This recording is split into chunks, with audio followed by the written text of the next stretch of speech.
Be the villain in someone else's story. If you stand up for yourself, you will offend someone. If you choose growth over comfort, you will disappoint at least someone.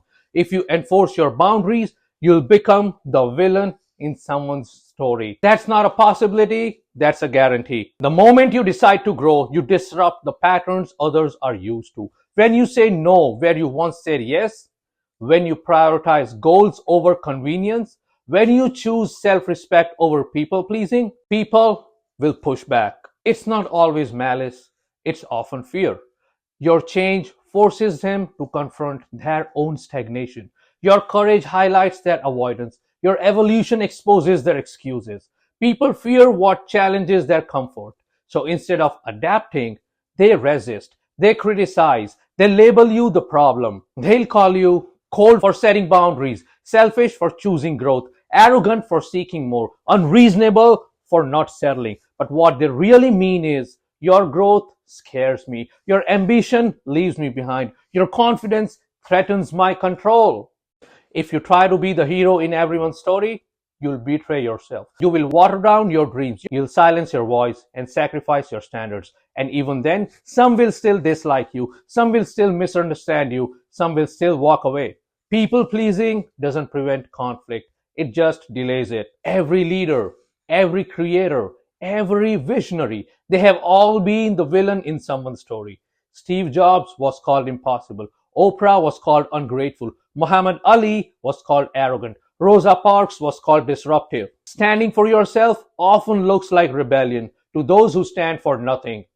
Here's what to remember. First, not everyone will understand your journey, and that's okay. Second, misunderstanding is not your burden to fix. Your responsibility is clarity, not approval. Third, growth requires sacrifice. Sometimes that sacrifice is being liked. Sometimes it's being understood. Sometimes it's relationships that can't survive your evolution. If no one sees you as a villain, you're probably still shrinking, still playing small, still avoiding necessary conflict. Being the villain means you have stopped apologizing for your unique path.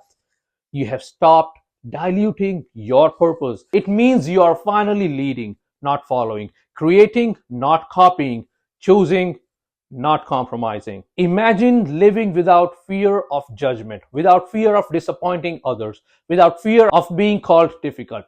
What could you accomplish? What would you pursue? What would you become? The freedom you want is on the other side of their opinions. So here's a practical action plan.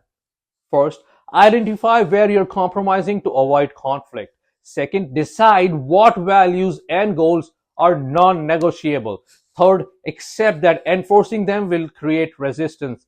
Fourth, stand firm anyway. Your peace is not up for negotiation. Your growth is not a group decision. As you evolve, some people will leave, some will talk, and some will resent. Let them. Your purpose is too big to fit in the small spaces they want to keep you in.